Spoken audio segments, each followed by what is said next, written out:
Les amis, bonjour, on se retrouve pour le débrief de ma séance de ce mercredi 10 août. Donc, nous sommes sur un graphique Dow Jones en 15 minutes.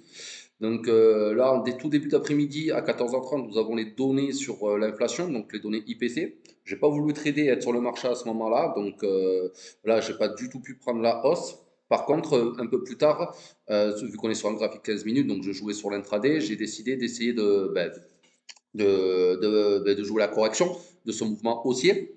Donc j'avais identifié trois niveaux importants. Donc un niveau d'entrée à 33 240 avec un TP1 à 33 180 et un TP2 à 33 090. Donc l'idée était de rentrer en cassure des 33 240, chose que j'ai faite à 33 230,79 et d'aller chercher le TP1 à 33 178,54. Donc voilà, j'avais un TP, en gros le niveau était à 33 180. Moi j'avais mis un stop, donc un TP 2 points au-dessus, qui a été très bien déclenché.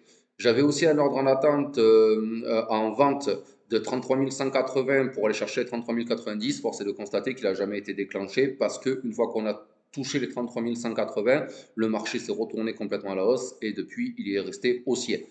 Donc, les niveaux ont été très bien respectés. Juste le point d'entrée, parce que je suis rentré avec des ordres en attente, je n'étais pas devant mon ordinateur, donc c'est vrai que le point d'entrée était un petit peu tôt. J'ai été déclenché sur cette mèche-là.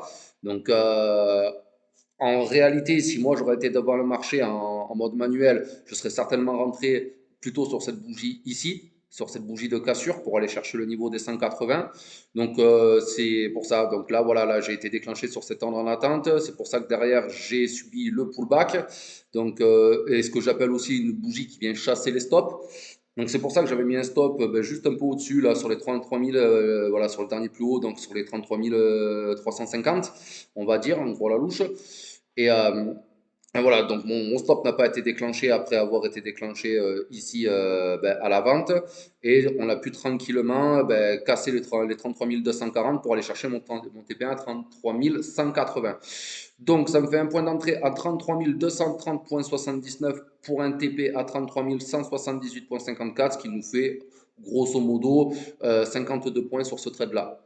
Donc moi je trade rarement sur de l'intraday, mais bon c'est pour dire que quand même mes méthodes d'investissement fonctionnent sur toutes les unités de temps. Vous voyez, je suis clairement un trader très court terme. On pourrait même appeler ça du scalping.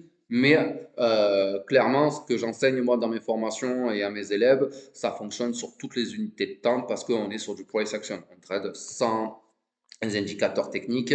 Donc, il n'y a pas de méthode à part entière, il y a juste une compréhension de marché à avoir. De toute façon, j'enseigne tout ça dans la formation qui va sortir, allez, on va dire début septembre. Enfin, en tout cas, courant septembre, ma formation sera en ligne et sera disponible. Et j'espère vous retrouver dedans. Sur ce, sinon, je vous souhaite une bonne journée et je vous dis à demain pour le débrief du jeudi. Allez, bonne journée. Ciao.